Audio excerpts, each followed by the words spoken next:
Bada boom, bada bang, bada bop. We are back today with one of the most random and unexpected shoes of 2025. I don't even know why the heck I bought this thing, Hoka Gaviota 5. I'm doing back-to-back random, nobody asked for reviews. The Kayano yesterday, actually a few people asked for that. And then we have this one today, literally nobody asked for it, but I'm gonna get some miles in it anyway. So if you are looking for a new shoe or some entertainment and shenanigans, you're in the right place. An even better place would be the Supwell app. Supwell app is my app. It's the best buy, sell, and trade marketplace out there. And we got people who buy shoes.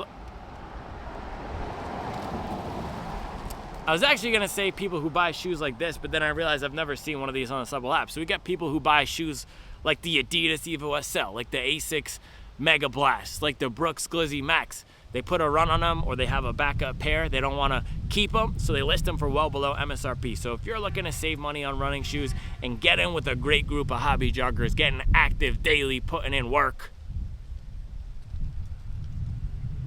get in with us and enjoy today's video.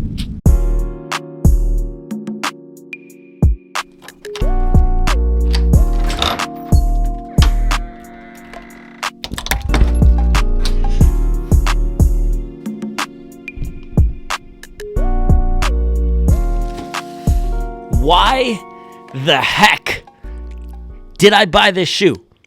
Why the heck did I buy this shoe, man? Oh my goodness. Why the heck did I buy this shoe? So, dude, yesterday I came out here with the Asics Gel-Kayano 32, and you can see, take a look at this package here. I ripped it open yesterday with my bare hands, and it was perfectly, is it shrunk wrap or shrink wrapped? I'm going to say shrunk wrap is the past tense of shrink wrap. It was perfectly shrunk wrap. There were two boxes inside of this contraption here, and they put it with the shrink wrap, and it looked like this beautiful, just long rectangle. So I took out one of those boxes yesterday, which is the Gel-Kayano 32, and now I'm stuck with this other box in here, which is the Hoka, what the heck is this thing even called? Gaviota. The Hoka Gaviota 5. Why the heck did I buy this shoe? So I don't know why I bought the Gel-Kayano 32, because that's one of the Doctors of Running favorite shoes. That's one of the shoes that it's just a super popular marathon shoe. I have friends I know personally who run in that shoe. It's one of the top sellers. People request me to run in it all the time and get my take on it. The Gaviota, nobody asked me for this. Nobody asked me for this. I have no idea why I bought this shoe. I was trying to think back and remember, was there a specific reason why I wanted to buy the Gaviota 5? And I just can't think of it. So that's why it's sat in the box with the Kayano for so long. And I think it was actually dragging down the Kayano. If the Kayano were just in the shrunk wrap package by itself, I may have given it a look sooner, but because the Gaviota were in there, infecting it with its staleness, its blandness, and overall lack of appeal, I wasn't giving the Kayano a look. So, yeah, I'm coming into this heavily biased against this shoe. I have no idea why it's even here. I don't know why I think it's $175. I don't know why I spent $175 on this standard EVA stability shoe. That's got to be one of the worst deals on the market, but here we are. And if I had to scratch my head as hard as possible, you know, like one of those scratch off tickets where you just, oh yeah, that's the other thing. When I bought those cigarettes on Sunday, I also bought a handful of those scratch off lottery tickets. Well, more than a handful. I think it was $763 total that I spent on lottery tickets on Sunday. So now I have a bunch of scratch offs that were busts for me. I didn't win anything on those, but you know those, you scratch them off and then you get the number. That's, if I could do that with my brain to try to scratch and remember why I bought this. I think similar reasons to the Kayano, right? These shoes, the type of shoe that's in this box, standard, stability, supportive, is the shoe that a lot of people use. They're some of the most popular shoes on the market. They're the shoes that people walk in. They're the shoes that people use if they just want a comfortable shoe for standing all day.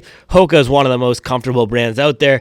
They are one of the brands that pioneered max cushion, and the Gaviota is one of those shoes that's at the top of the pile for everyday use. So if I had to scratch and just scratch until I could uncover the reason, that would be it. But I'm still puzzled because this is a performance running channel and nobody has ever asked me to review a run in this shoe. So I really don't know why it's here. So with that, let's just open it up and see what we're getting ourselves into today. The Gaviota 5. Goodness gracious. Bada boom. Yeah, 300. Man, that's just crazy. Look at this. Look at this. This is the type of stuff that makes me laugh when people try to question, am I biased? Am I credible? Bro, who else is spending $340 on stability shoes and then just forgetting about it? Nobody. Nobody. Put some respect on the racks that I've wasted on running shoes, man. It's affecting my marriage. I could be just taking the shoes from the brand and putting tens of $1,000s into 529 accounts. But instead, I'm building an independent running shoe testing business that nobody asked for. Gaviota 5. Ooh, this is actually dad drip, man. Look at this. Come through clean in the grout fit. That's actually fire. Okay, this is fire drip. This is fire swag. Maybe that's why I bought it. Maybe it was a good colorway. I actually really like the way that this looks. Let me go grab the Kayano.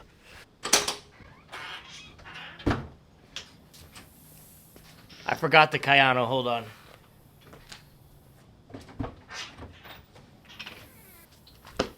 All right, so this is the Kayano from yesterday. I mean, look at this thing. Just completely bland styling. It does not look good at all. It was a banger to run in, though. I loved this. FF Blast Plus foam.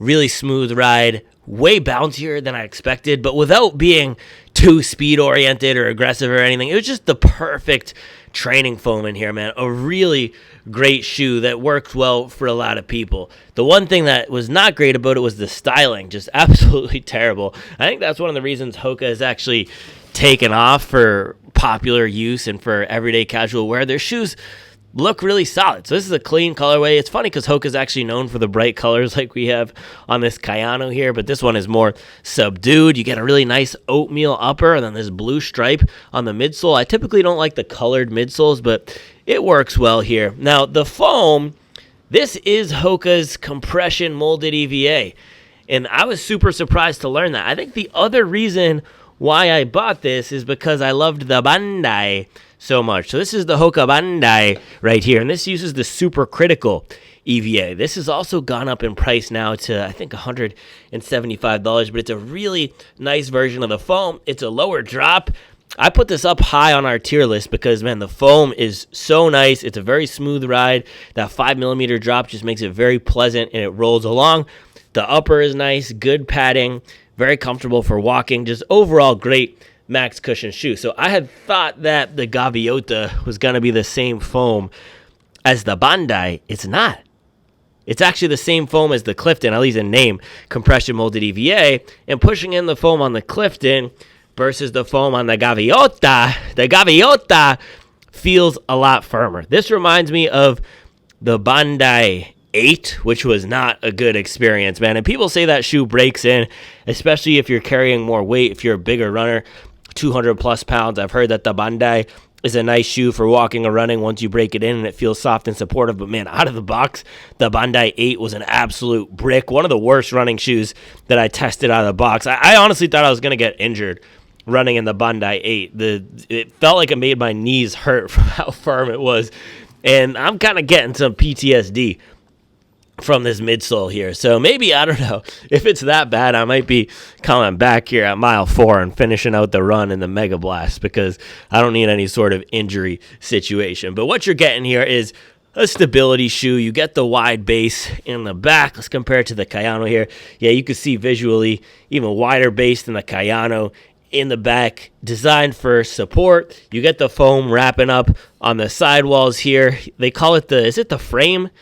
Do they have the frame technology on here? I think they call it the J-frame on the, what's the other one? The Arahi, they call it the J-frame at least. I'm not sure what they call this tech, but yeah, you have the wide base, you have the firmer foam, you have it wrapping up on the sides, no nonsense upper.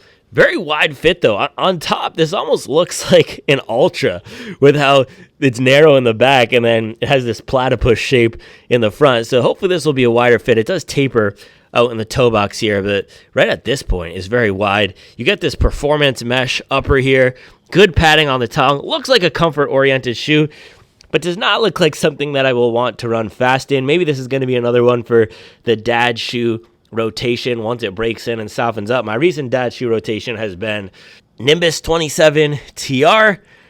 What's the other one? Oh, Morphe 6. That kind of fell out of the rotation, though, with the Nimbus 27 TR. That's just been my go-to. And then Clifton, occasionally, I'll rock this as well. So Gaviota, come through clean in this. It'll look nice with the heavyweight mileage department sweatpants. I'm actually rocking them now. These things are absolute bangers. So I guess maybe that's what this will slot into doing.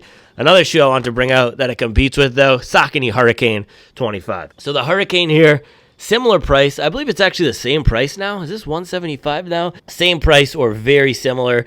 Saucony actually copied Hoka's design language with the Hurricane 24 and is keeping that with the 25. You can see the lines here. I mean, the lines on the midsole are just egregiously Hoka-esque how they've done this here, and they've even lessened it from the last generation. But look at the Hurricane and then look at the Gaviota. It's undeniable that Saucony was inspired by Hoka. But regardless, this is a very good shoe. I've only gotten one run in this pair, but it's comfortable, it's smooth, it has the Power Run PB training foam variant, so word on the street is that it's an EVA PBA blend, but it's nice and lightweight for how much stack you're getting. It's 300 grams for about a 40 millimeter midsole. It feels supportive without locking the ankle down too much. That's another thing that I liked about the Kayano a lot.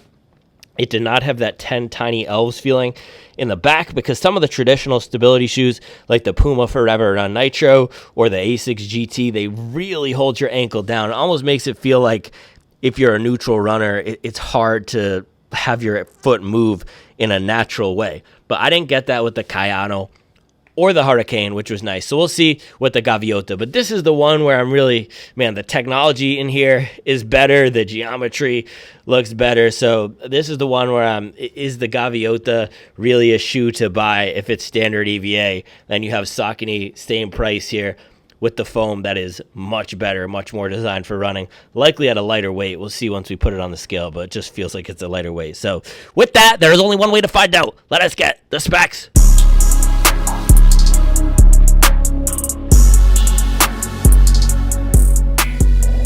I might pull up in the Gaviota, put a shoe tuber on the bench. Mariota. Don't play with me.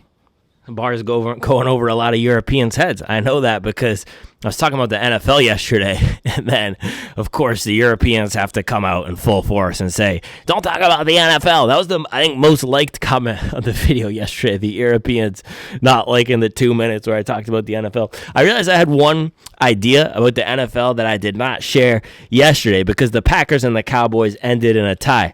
Here's the idea. We have all these rule changes for the kickoff where you now have the kickoff starting in a different area. There's the landing zone for the ball. They wanted to incentivize the return team to actually return the kick while reducing the injury risk, and they've done a great job at that. I think we should do another kicking change, this time to overtime. So instead of games ending in a tie, I think we should have a shootout with the kicker. And the thing is, the kickers have gotten so advanced that a lot of the times they now are making or breaking the games. It does come down to the kicker. And even 20 years ago, I was talking about Adam Vinatieri last week. Even 20 years ago, people like Adam Vinatieri were closing out games with big kicks. So overtime in the regular season, instead of having a game end in a tie, let's do a shootout. Each team gets to kick back and forth, starting from the 35 and backing up to as far as possible. So in the case of the Packers and Cowboys, you flip a coin, say the Packers get it, they kick first. 35-yard field goal, bang, he hits it. Then the Cowboys go 35-yard field goal. Then the Packers go 40-yard field goal. Back and forth until somebody misses. No more ties. And whoever hits the longest field goal without missing, so say they both get up to 50, and then the Packers miss the 55, the Cowboys hit the 55, game over Cowboy. Whoever gets the longest field goal wins. That's my submission rule change. I might have to email David Tepper about it and Robert Kraft, and we could submit it to the next owners meeting. But I think that would be a fun overtime change. All right, Hurricane 25. There's a good benchmark for the Gaviota, and this is exactly what I love about innovation and competition in the free market system. You have brands who are at the top of the game. You have brands who set the category, who create what a product is, like a Hoka with a max cushion shoe. And then you have the competitors who say, I see you and we can do it better. We can offer more value at the same price. And this was actually lower. They raised the price, but we could offer more value at the same price with better technology. And this is how you force brands to improve and compete. Survival of the fittest. The problem, though, is if you have a shoe like the Gaviota 5 and it just has the Hoka stamped on the side and the brand equity is so strong, and you're just a normal person walking into a store who's a non-shoe sicko, you don't care what PIBA is, you don't care what EVA is. Sometimes I feel like one of those Android guys. You know the Android guys who talk about how the chip processing speed is so much faster on the Samsung phones and the camera megapixels are better. It's like, dude, I don't care. I just don't want to be a green bubble text. I kind of feel like that with the shoes because Saucony Hurricane is so much better. It has the PIBA foam. And meanwhile, sorority girls, they just want to have the Hoka brand stamped on the lateral side of their foot. So I don't know. I think I'm fighting a losing battle here. But 311 grams in the Saucony. Let's put the Kayano on for a second. 328 grams in the Kayano. Oh, another thing I was thinking about, though, speaking of the brand recognition thing and the coolness factor, the shoes that I thought were the absolute lamest shoes as a kid, the Saucony running shoes and the Asics running shoes, are now what they're making retros of, and they're now cool. The Saucony Triumph 7 is a lifestyle shoe that Westside Gun is wearing. What the heck?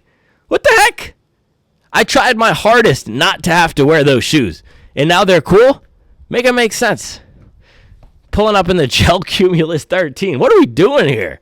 Just wear a pair of Jordan 3s. Gosh dang. All right, Gaviota 5. 313 grams. That's actually not bad at all. I was fully expecting this to be a 340-gram behemoth. That is lighter than the Bandai. So the Bandai is 332 grams. So, man, I guess this compression molded EVA is lighter than I thought. It still does feel pretty solid here, but that's giving me hope. If this could be a wider base, lower drop Clifton with a better rocker, then that's not going to be too bad. That's not going to be too bad. Okay, we have hope here. I still don't know why I bought this shoe, but we definitely have hope.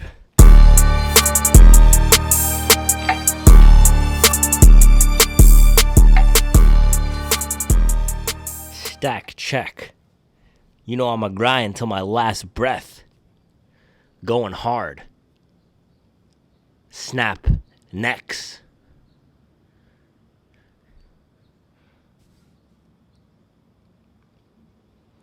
Stack check.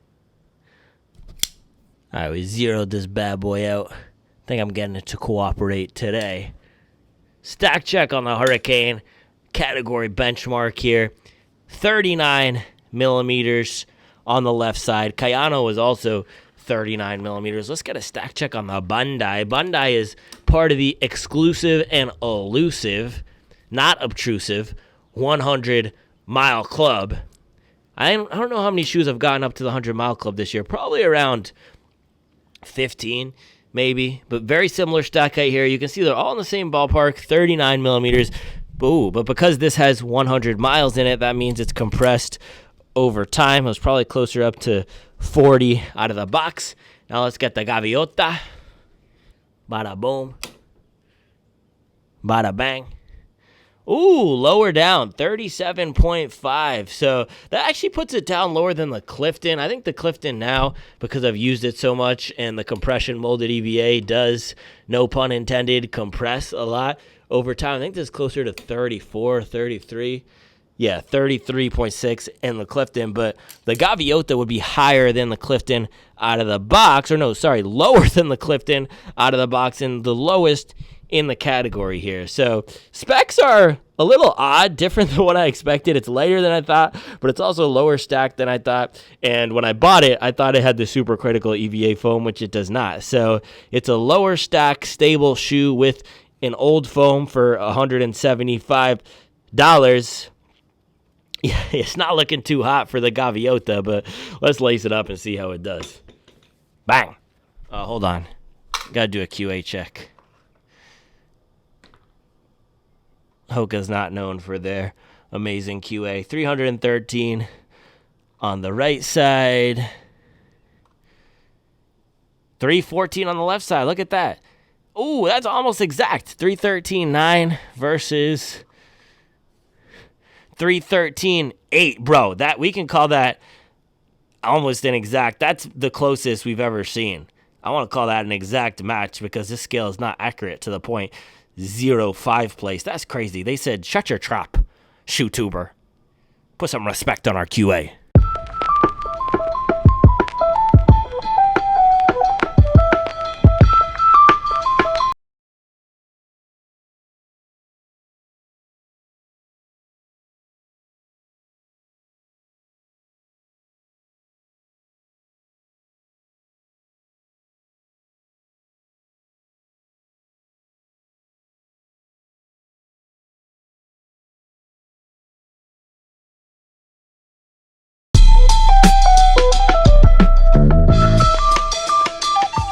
I might pull up in the Gaviota.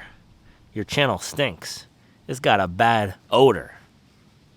I'm scared this might be a brick. Like a bad floater.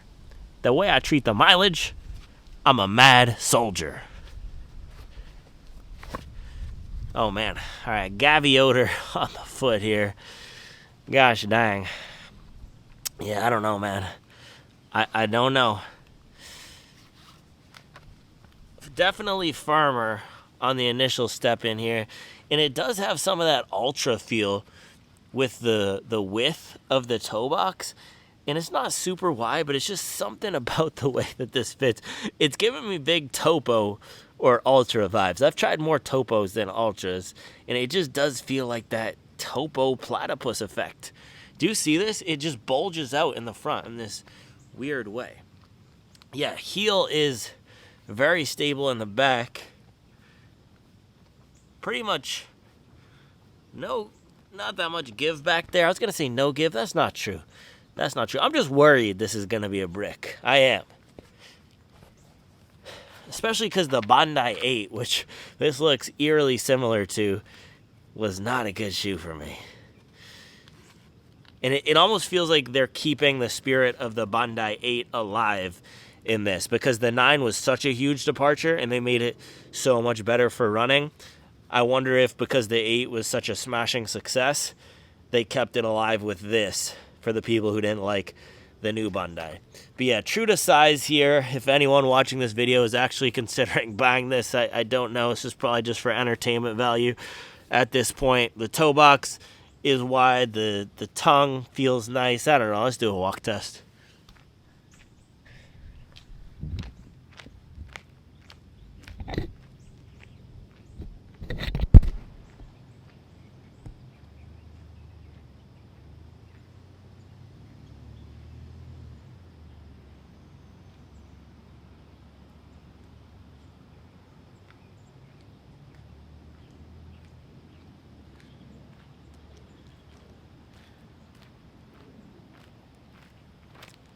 That keeps happening, man. This tripod is basura.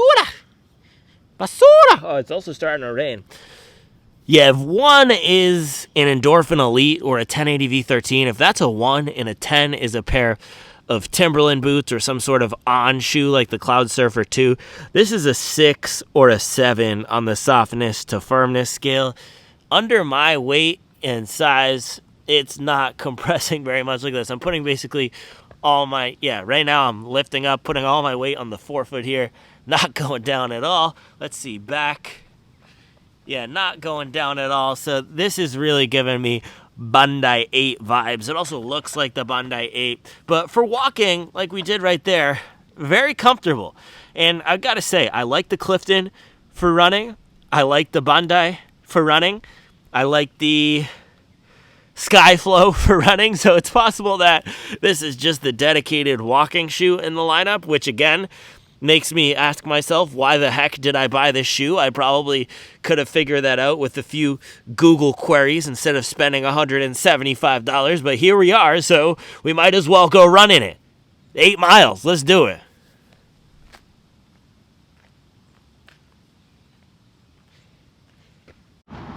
Man, this definitely feels like one of the 5 best shoes for geriatric walkers. Okay, not as bad as I thought. Just first few steps here. Not as bad as I thought.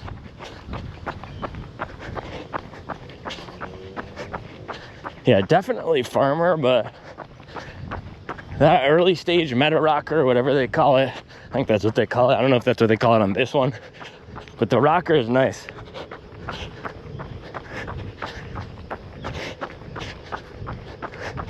Not too bad. Okay. Okay, this is not terrible. Dude, I was nervous. Yeah, this is super smooth actually. Okay, early overreaction, solid. Man, solid. Lower drop, good rocker.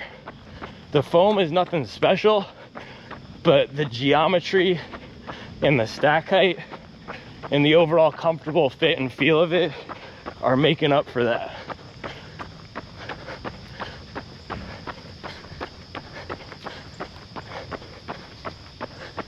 It's not a crazy banger or anything, but it just feels nice. No complaints so far.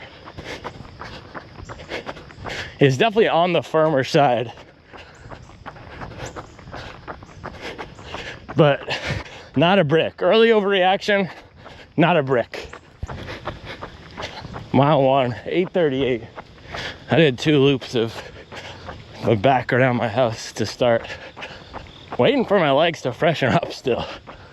8:38, mile 1, gosh dang.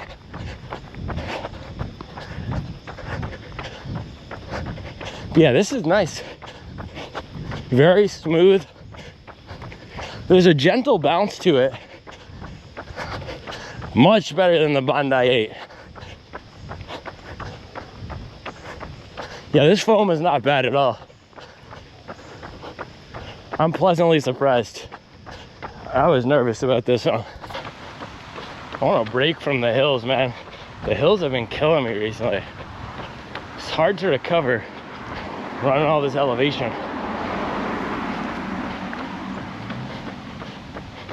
Just getting crushed.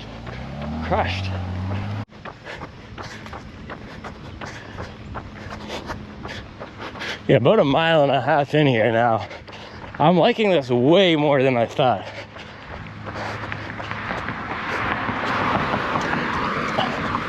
Low drop, wide toe box, Goldilocks zone foam,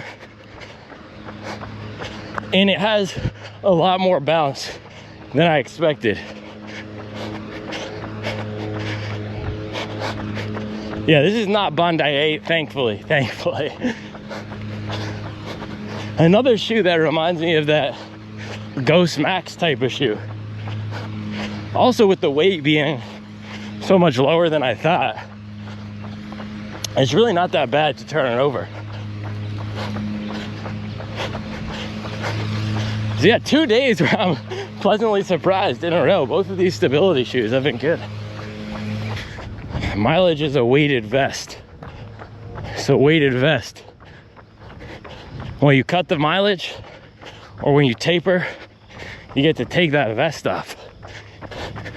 But I feel like I'm still running with that vest today, man. I've been waiting for the vestless feeling.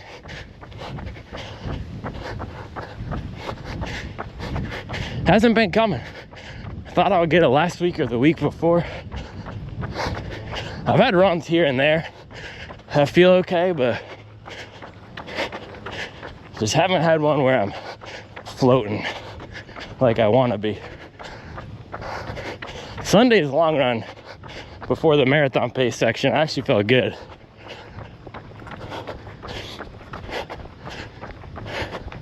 But my heart rate was jacked up and everything, so I don't know, man. We soldier on. Feeling poor. I don't know if I would say poor. Feeling mid. Mile 2, 8:27. I'm going for another shorter run today, by the way. 8 miles. The goal of this week is recover and absorb.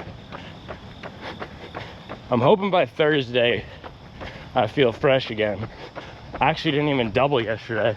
I said I was going to, and then felt so tired in the afternoon. So I took a 25-minute nap instead. That's what it means to train by vibes. You listen to the body. Well, I'll probably double today, depending on how I feel later. My goal is 80 miles this week. Jogging in the Gaviota. Big stack like a packed folder. I put the joggers on my back. I got jack shoulders. Spitting in the morning like some bad Folgers. Man, I was getting this back fatigue at the beginning of this training block. And it went away when I was in peak training, running 140 miles a week. And now it's back. It's funny how that works, right? These are the things that are just so annoying. Because it's not like it affects my regular running at all, but when you're trying to be in tip-top shape, all these little things are just nuisances.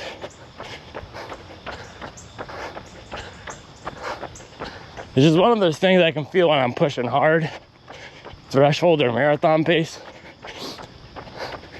And I think it's just a telltale sign of accumulated fatigue. So, because it's not acute pain or anything, it's just fatigue. So I'm hoping that it's just one of those weighted vest side effects, and that the mileage cut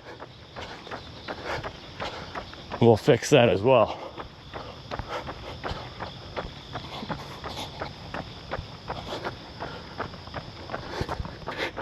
Man, this is why I just hate racing. I hate it. It's got me moaning about back soreness. It's just terrible. It's honestly just terrible.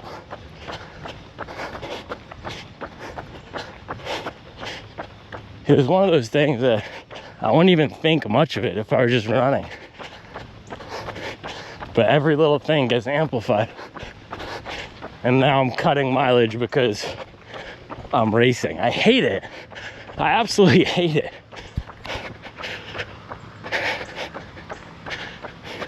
Just kills the vibe. It really does. It's like taking the LSAT or something.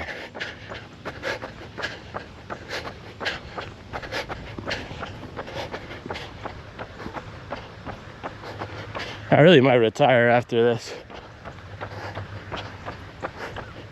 I wish there were a competition for weekly mileage.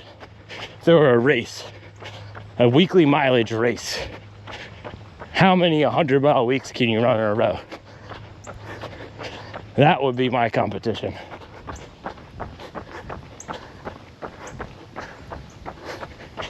But instead, I'm running an 80-mile week this week to try to recover for a race. Makes me sick. Makes me sick. Also, people love telling me to race more. Oh, you need to race more. Drives me crazy. Race more. Okay. First of all, races are on Saturdays and Sundays. I work Monday to Friday, and the weekends are my chance to see my kids. You're gonna come watch my kids as I go race on every weekend? Secondly, I do my long run every Sunday. And for marathon training, the 20-mile long run is the most important thing. And that's what I'm focused on. And man, if you could race marathons every 2 months and recover, I would do it. I would, but you can't. So I treat the long runs like my mini races, long run workouts, and just the consistency with it. And also, for me, just having the system, especially with doing everything that I do, just having the routine and the system is so powerful. And throwing races in there, it just throws a wrench in everything. Recovery, travel if it's far away, or just getting off the schedule. I thrive when I'm on the schedule.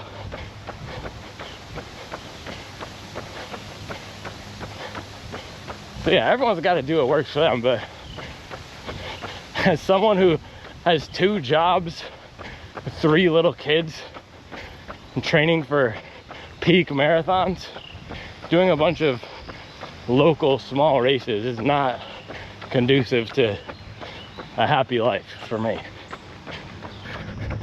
I think it's just a relic of this idea that you have to race to be a real runner, or you have to run marathons to be a real runner. The only reason I even race marathons is because it's the purest way to get a test of whether the work I'm putting in is helping me advance. That's it. I don't care about the race environment or any of that. It's just a self-improvement mechanism.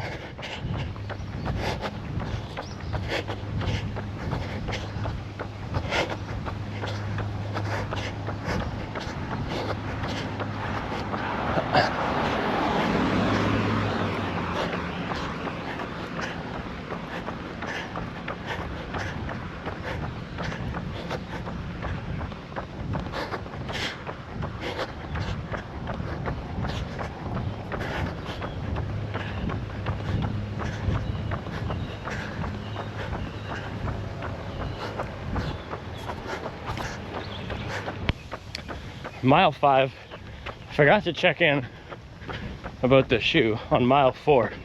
But yeah, passes the basic shoe test with flying colors. Basic shoe test, what is that? Comfortable, good for walking, and good for up to 30 minutes for jogging, which most people are gonna do or max out at who are buying a shoe like this.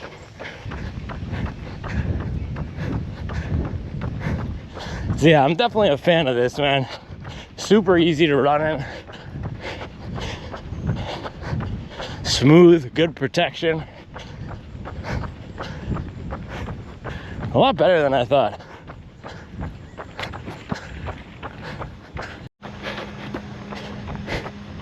One of the benefits of having done this for 5+ years now, though, is I can think back to other times where I felt bad or my schedule got completely thrown out of whack. Woo! Hands. Or something was off and I still got it done. 2 years ago, I was going for a sub 120 half. And it was part of an Ironman relay. And 2 weeks before, it was my sister's wedding. And the week leading into my sister's wedding, I was at Duke. I had to spend the entire week at Duke. So, away from home, traveling, food was completely off. And then having to go to the wedding, of course my running is all out of whack. And then the race itself. So I got a solid tempo in before, a week before, I think, a week and a half before. But the race itself, I was staying in an Airbnb with some friends who were part of the relay team. But because it was a relay and the running comes last, my leg wasn't until 10 or something. So it wasn't the normal race day morning. I had to hang out, relax, then just wait at the bike transfer station until it was my turn to go. Shout out to my guy, Nick Brinson, who was the bike leg. So all that, waiting around, totally off schedule, just not knowing when I was even gonna start, because we can predict how long the bike would take, but you don't know. Versus a normal race where you have a 7 a.m. start or 7:30 a.m. start, they shoot the gun and you go.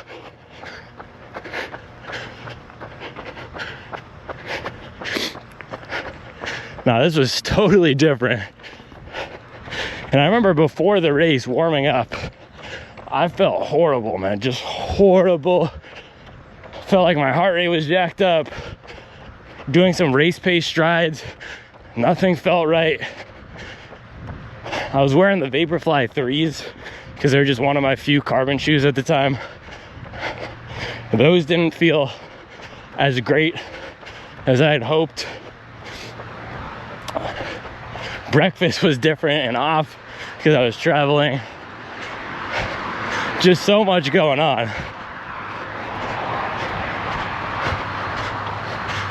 During the race, I was just fighting to hold on to that 6:10 pace, that 6:05 pace, just clawing at the hope that the consistent work I put in would be enough.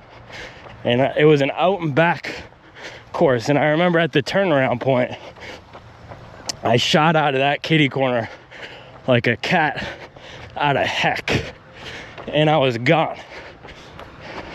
And I was just winning back time, fighting, just trying to stay locked in.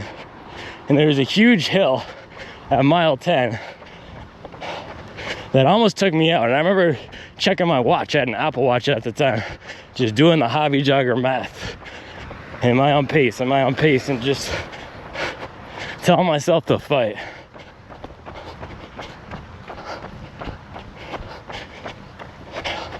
And to stay in it. And I came off that hill, mile 12, through downtown Wilmington, just pushing as hard as I could. I had a cramp, my stomach felt bad.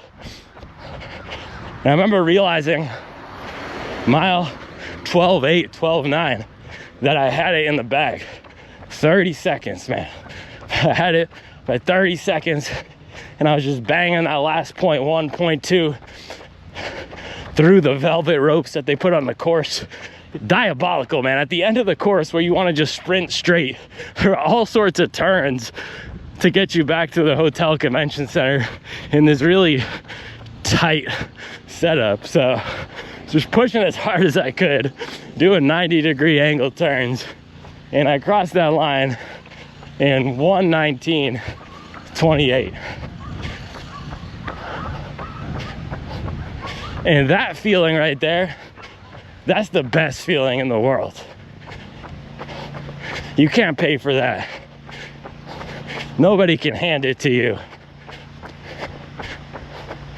Just the feeling of knowing that, man, I dedicated 3, 4, 5, 6, 7, 8 months to this goal, years.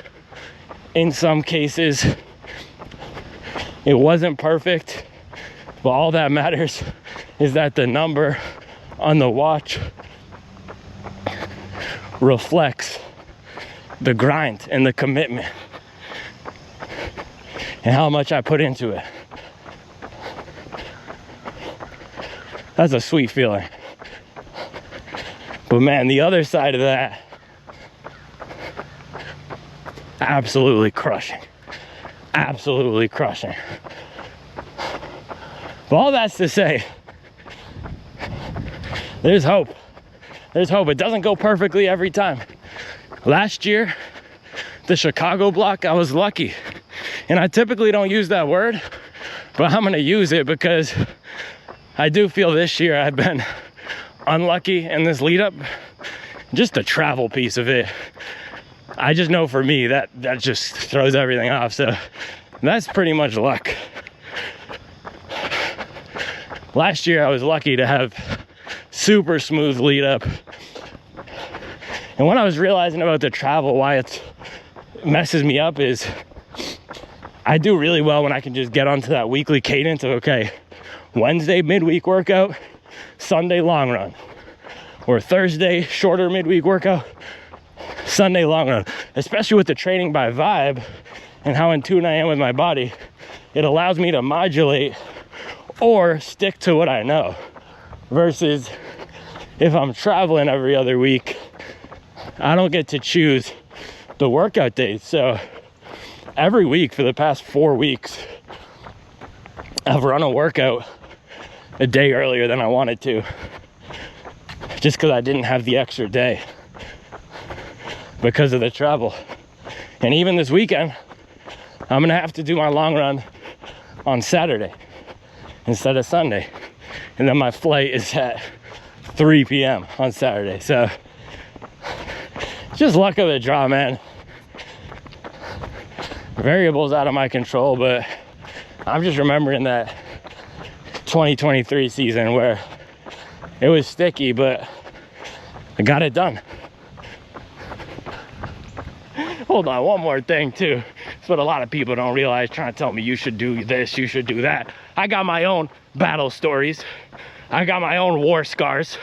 Put some respect on my training history. I'm a young OG in the game. Stop it. Running 100 miles a week. Getting my MBA. I was running 100 miles a week with a newborn. Putting in the pain for a 249. Putting in the pain for a 239. It's the pain professor here. Don't you forget it. Don't forget it. And I'm getting unnecessarily fired up here, so I'm gonna do some baby strides. Baby strides are half marathon pace or marathon pace, just to get the legs turning over. Not mile race pace, not trying to go 4 flat. More like 540.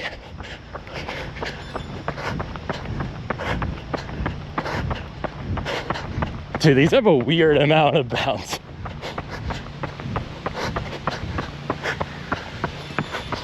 Yeah, 11 seconds, 5:33. These are not bad, man. Not bad at all. Woo! Woo! 5:06 pace in the Gaviota. Let's go. Let's go, motor. Motor in the Gaviota. When I graduated from Groton, I was rocking a boater. Man, I'm kind of moving in these things. I just hit a 4:34 pace stride. These are quick. The foam is actually surprisingly good.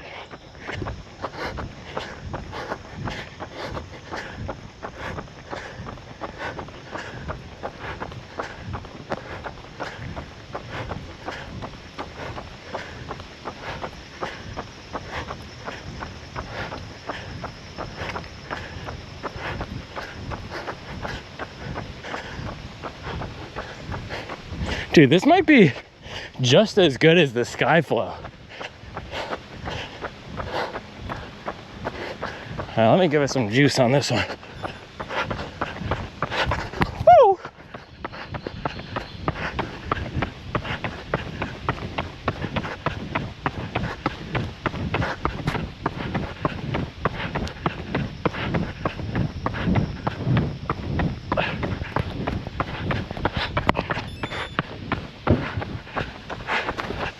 Let's go. 19 seconds, 4:21 pace. That's what I'm talking about right there. That's encouraging. Strides are a good sign of how recovered you are. And I wasn't even pressing on those. I'm not saying 420 is easy or anything like that, but sometimes I'll have to really crank to try to get it there. Now that was a slight downhill, but still getting down into the 4s in a pair of Gaviotas, it's a good sign. You gotta trust the mileage. It's a lot easier said than done. It is. To take a shower. You got a Raptor? Let me see. Raptor. It's the Max Cushion gang. What's up, dude? It's hi.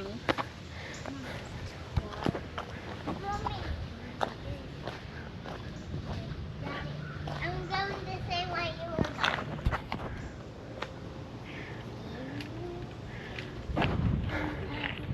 you were silly. We said without notes first. Then we're gonna say, Mommy, we put out that notes. Exactly. And we're gonna trim your hair. Trim my hair? Yeah. It's a fire truck. No, it's not a fire truck. It's a fire truck. Let me see. It's a fire truck. It's a Raptor. It's a fire truck. Boom. Shout out to the Gaviota, man. Man, my expectations for this were so low. I honestly thought it was going to be, I don't even know. I thought it was going to be borderline unrunnable. But I think what we're finding out here is the stability shoes have gotten really good. And there was a shoe that was coming to mind at the end for me as I was doing those strides. This is another OG shoe. People don't realize I've been in the game for a while now. The Saucony Endorphin Shift 3. RIP. Legendary shoe. It was on the firmer side. It was actually very firm. It had this plastic heel clip. Similar drop to this. I think this is a 5mm drop. That was a 4mm drop. Similar stack and everything. Very smooth ride and roll. This is even softer, but that was also a traditional EVA, and I really liked it. That is definitely on my top 10 list of all time. That might be my highest or second. No, that's my third highest mileage shoe. The Ultra Boost is my number one highest mileage shoe, 700. What was it? Triumph. I think I have 370 or 360 on that. And the Endorphin Shift is right behind, somewhere in that 350 range. And this feels very similar to that Endorphin Shift 3, man. The fit is even better, though, because one of the issues with those old school Saucony shoes is the toe box was just so narrow. This is like a Topo or an Ultra toe box. So really good, man. And it's hard because I test so many of these shoes that it's not like I'm going to start banging out a 100-mile week in this, but I don't know. It's up there. It's up there with the Kayano. I do think the Kayano is one. What's that? We got it at Lowe's a few months ago or last year, yeah. Okay. Yeah. I'm going this way to open the door. Okay. All right, let's get the stats here. 8:26 pace. Bye. 8 miles and 400ths. 1 hour, 7 minutes, 49 seconds. Average 131 heart rate. Maxed out at 158 on those strides in the back. And yeah, I was actually feeling really good on those strides. I can still feel I need some recovery. That lower back is really the barometer for me. It tells me how fatigued or recovered I am. Oh my goodness, it's like a daycare in here, huh? What's that? What's up? What's up?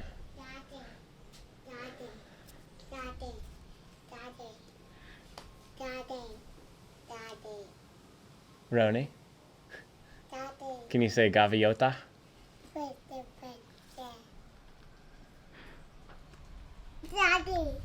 Daddy. Yes. Daddy.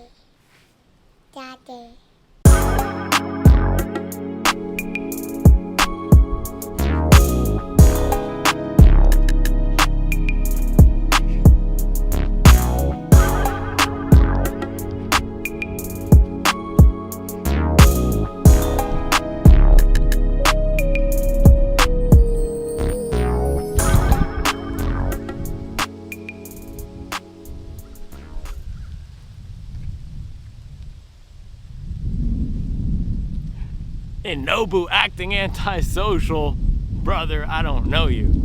You know what song that is? Mariota by West Side Gun. I had to throw it on. How can I not listen to Mariota by West Side Gun and Stove God Cooks when I'm running in the Gaviota? It would just be disrespectful not to. And man, this actually is a really good looking shoe. The Kayano yesterday, that thing looked horrible. I said that at the end. This is not a cute shoe, but this is very cute. This is cheeky. This is cheeky. This is a looker. Also, this colorway is just fire. I think that's the answer to why I bought it. I guess because the looks, very solid dad drip shoe. But no, the real answer to why I bought it, why the heck did I buy this shoe? And is that blood? Is that blood right there? The real answer though is because ants. It is important to me to test everything. If I'm going to be a running shoe reviewer, I need to test the good shoes and the bad shoes. I need to test the exciting shoes and the not so exciting shoes. We need to test the race shoes and the max cushion shoes. Otherwise, we'll have a warped perspective. That's my entire philosophy here. If I want to bring the best running shoe reviews, if I want to bring unbiased as I can be, and I came into this bias, and this is the thing about bias, it's not just did you receive the shoes from the brands or not. That is a huge bias, but we also have inherent biases about these brands based on our history with them, based on our past experiences with them, based on the materials. So it is important for me to being this person who buys all the shoes, who doesn't have a relationship with the brands, test everything, because then I can be the best reviewer and analyst and clown possible. And that's my goal, and it's even been reinforced more lately because, man, this is the stuff that drives me crazy. I actually took a screenshot of this. I'll throw it up here, but we did a ranking or a rating of every brand's race shoes. And somebody was asking or arguing that Adidas and Mizuno couldn't have the same rating, not based on the merits of the shoes themselves, but because Adidas was on every podium. And this is the thing that just blows my mind, right? The reason why Adidas is on every podium you see at the major marathons is not because they have the best shoes, it's because they have the biggest marketing budget and they sponsor the best athletes. They find the best, they have the most scouts going to the places with the best athletes. Same thing with Nike, right? Nike gets the Yaku Inabrisens of the world and the Eliud Kipchoge's of the world. That's not Mizuno's strategy. Mizuno is investing a lot in innovation. And they're investing in putting the best products out. They don't have the same marketing machine and the marketing hype. And that's what really reinforces to me, man, it's so important that we do this. And sometimes it's hard because, you know, the Mizuno shoes, they don't even get any views because they don't have a big marketing budget. No one really cares about a shoe like this. But I just so strongly believe in the philosophy that we need the independent testing, that we need to have voices out here who aren't getting the stuff from the brands, because exactly that line of thinking, oh, Adidas is the best because they're at all the races. Why are they at all the races? Why are they on all the podiums? Critical thinking, please. Please, it's at a serious loss, especially on Instagram, man. And it's just so crazy to me. People don't think that way, but that's the reason. And the Adidas shoes aren't bad or anything. We still gave them an A-, but it's the marketing and it's the hype. So same thing with this shoe. This is not a super hyped up shoe. This is not a super trainer. It doesn't have a race foam. It doesn't have a plate. Similar to the Kayano yesterday, it is a supportive, cushioned, everyday running shoe and is really good. And what I'm realizing from today and yesterday is some of these max cushion stability shoes, they're hidden gems because they don't get the big push, but they are engineered to be comfortable, to be normal, and to not have anything wrong with them. And both the Kayano and this executed on that really well. I think in the past, some of these stability shoes to me have been just too firm, too clunky, but man, the materials are getting really good. This is a very good version of foam. Yes, it is standard EVA, but it performs nicely. And I think what kept coming to mind, I was thinking about this as I just went in the shower, is don't judge a book by its cover, right? The equivalent of that for the running shoes is don't judge a running shoe by the foam. And we try to be so educated about this is a PIBA, this is a supercritical, this is an aliphatic TPU, supercritical TPU. We don't know what the heck that means.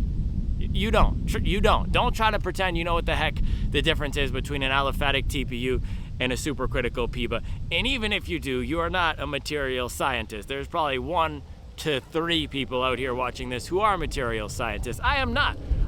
What we can get from knowing, okay, this is an EVA, is directionally, it's typically going to be firmer. It's likely not going to be as bouncy as a supercritical PIBA, but we don't actually know how it's going to perform until we run in it. And the other thing that I have learned, speaking of the material science, is even if something is called an EVA, and if they say it's a standard EVA or a compression molded EVA, there's so many other polymers that are blended in.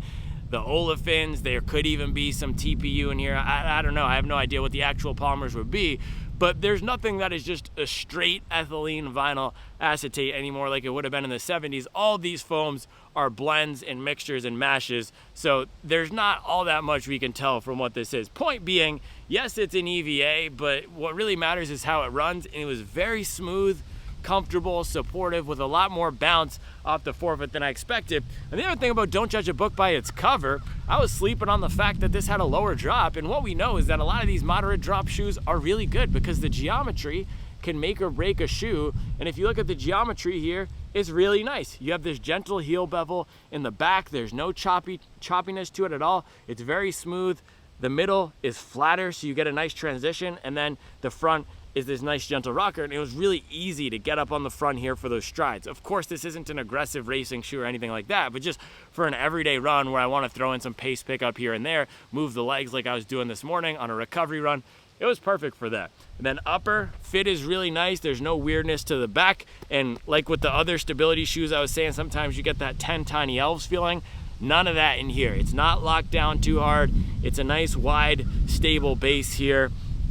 Just overall absence of anything bothersome with a really nice foam. So for me, I'm not even sure when I'm gonna run in this again or if it's gonna slot to be a big part of the rotation, but it is a shoe where if I weren't testing a lot of shoes and I just walked into a store and they laced me up in a few things and I walked around in this and ran for a mile on the treadmill, I'd be happy with this. I could take it for a vacation and have it as my walking shoe. I really liked the Clifton. This very much feels like it has the spirit of that Clifton with a wider base, lower drop, and in a more max stack formulation. And it's maybe even, no, it's not soft there. I think it's very similar to Clifton, probably the same foam. And the Clifton foam, I think, breaks in the more you use it. So another shoe that will break in the more you use it. So if you're a fan of the Bandai 8, you would probably like this. If you like lower, moderate drops, you'll like this. If you like max cushion, but don't want the ultimate soft shoe, you will like this, man. So much better than the More V6. And I was benchmarking it against the Saucony Hurricane. I would say it's up there, man. And maybe it's one step below. I don't know.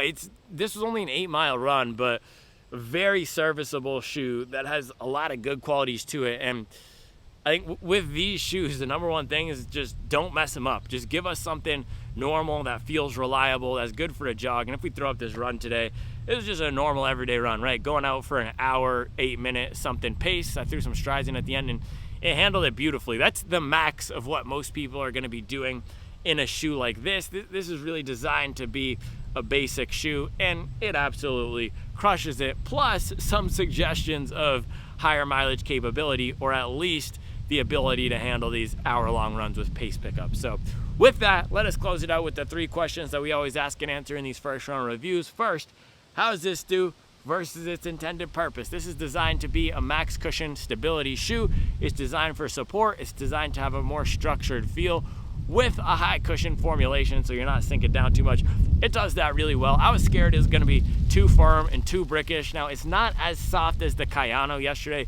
That is definitely the more actively soft one. When I was running in that, I was feeling, man, this is a nice, soft, smooth ride. It's not the 1080 or anything like that, but just I could tell they were engineering the Kayano to be soft. This one, it feels more like reliable support. So you're not sinking down a ton. It's more this gentle glide through the stride, and it has some good bounce back and some good return. So Goldilocks zone for sure.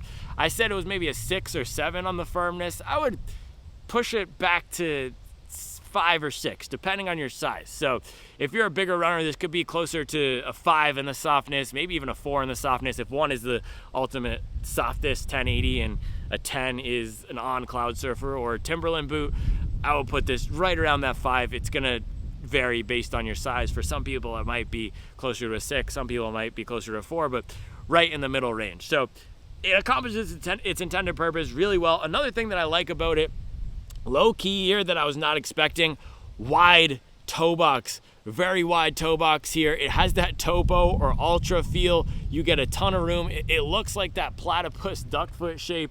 It really does look like the Topo Phantom, which I was just totally not expecting, right? So lots of room for the Piggly Wigglies up here. That has historically not been the case in the Hokas, so they've corrected that here. I know in the Clifton that wasn't the case, and same thing in the Skyflow. The Skyflow was very narrow and very tight. So another Hoka shoe that's super comfortable and very runnable. I was worried this was going to be a Bandai 8 type of shoe.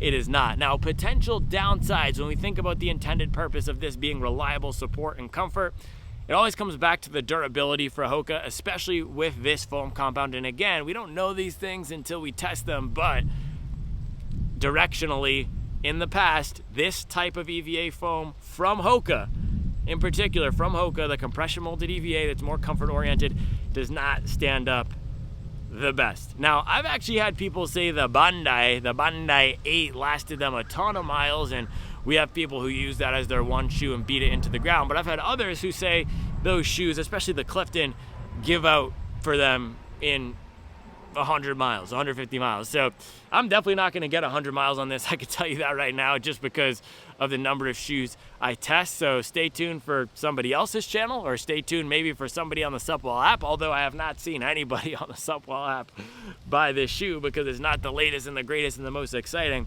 So I don't know. I guess Google Gaviota 100-mile review and see if you can find anything out there, because I have no idea. So yeah, that's the one question mark, plus the price of it. Let's go to question number 2. How does it compare to the other shoes in the category? It's more traditional in terms of the materials, and it's just as expensive. So $175. You compare that to even something like the Nimbus, that's $165. The Kayano is $165. The Hoka shoes are slightly more expensive. This is what you're paying for. With that, the brand name stamped on the side. They have a lot of brand cachet in the suburbs and in sororities, so it's understandable. It's a tax, but it's not as bad as something like an On or a Nike. Did you know Nike raised the price of the Pegasus Plus to $190? Now, you can find it on sale in some colorways for under $100, but the fact that they raised the MSRP on a year-old lower stack shoe to $190 just blows my mind. And the Vomero Plus, higher stack, same foam in name, theoretically is $180. Just makes no sense. So it's not as egregious as that. It's slightly more expensive, 5% more expensive than other shoes out there, 10% more expensive maybe. I don't know. I'm not going to knock it for it, but it's very comfortable, and that's what you're paying for. It's the reliable support, reliable comfort, and just the slightly firmer feel. So if you like max cushion but you don't want super soft, this would be the alternative. So softer than the Nimbus for sure, more stable than the Nimbus, higher stack than the Clifton, better ride than the Clifton, just because the geometry, the Clifton, they went up to 8mm drop, which does give it a slightly choppier feel, not as smooth. It's not super noticeable or anything, but just knowing that it's 5 versus 8 makes a difference. Versus this, the lower drop is really nice, and not too many of these max stack shoes have that lower drop. Once you're in this category, they typically have that 8mm drop like the Kayano and the Nimbus, although the Hurricane does have a 6mm drop. Same thing with the More V6 and the Glycerin Max. So I guess I was completely wrong. A lot of these shoes have the lower drop. But other than the drop, the difference here is really going to be that foam type, engineered for reliable support, not engineered to be the bounciest or the most exciting, which brings me to question number 3. How does this compare to everything else on the market? Like I was saying with the Kayano yesterday, definitely not a speed shoe. Now, not every shoe needs to be a speed shoe, and this is the other thing, aside from the marketing hype, that just drives me crazy with, it was particularly with the Evo SL and also with the Nova Blast. Before the Evo SL came out, people would say, why would you buy the Clifton when the Nova Blast exists? Why would you buy the Asics or the Brooks Glycerin when the Evo SL exists? Because not everybody wants the Evo SL. Not everybody wants the Mega Blast. I don't even want to run in the Mega Blast every day. I love that shoe. It's a great shoe, but sometimes we just want reliable support. That's why a lot of the elites do their daily miles in things like this. They do their daily miles in things like the Kayano or the Nike Structure, right? Because when we're just getting out here and accumulating mileage, what matters is comfort. What matters is not getting injured and letting the body repair and recover. And something like the Evo SL, with the lower drop and the aggressive geometry and just the way that it's set up with the upper not being completely down, that doesn't allow me to relax as much on my everyday miles as something like this. Same thing with the Mega Blast. That just encourages me to run faster, and sometimes I just want to hang back and chill out. So that's really the difference here between a lot of the daily shoes. It is more expensive at $175 for a standard daily trainer, but it's the type of shoe where you're paying for the reliability, and I think that's so underrated. And I've come across a few of these recently. Ghost Max, and then what was the other one? The Kayano yesterday. Even the Mach X3, I was saying a similar thing with that. That's a speed training shoe, but it just felt so easy to run in, so reliable. It's a tried and true format. There's no crazy new compound in there, but we know how it's gonna perform in age. That's the same thing with this. It's just a get the job done type of shoe that is very pleasant, and it's not gonna hurt you. It's not gonna throw you off or anything. So if you're looking for a simple shoe, this is a good one. Compared to the Kayano yesterday, again, this one is slightly firmer. Maybe there's more speed capability just because of that firmer feel and the toe off. I'm not gonna run any workouts in this or a race in this or anything, but just compared to the Kayano, if I had to pick one of them to do strides in, it would be this. Yeah, I'm giving this a thumbs up. A minus maybe because of the price, but A in terms of the ride and everything. Yeah, I don't know. I didn't test it on a longer run. The Kayano might be better for the longer runs as too because the slightly softer feel, but this was really good. So stability September, we're continuing to keep rolling. Is it the last day of September? Oh, I guess it's October by the time you're watching this because 30 days, half September, April, May, and November. That's it, right? Thankfully, we will not be having to put this in the Waste Pro truck. That is all I have for you today. I'll be back tomorrow with another video.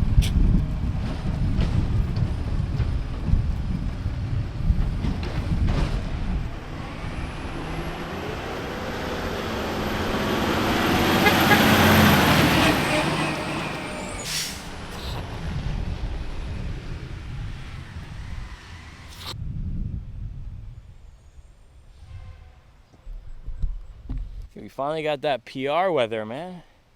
It's nice. It's nice, 60s, and the temperature is supposed to be dropping even lower. It's supposed to be 50s American this week. Yeah, these are just so clean too, by the way. This colorway, banger. This is Dad Drip 5000.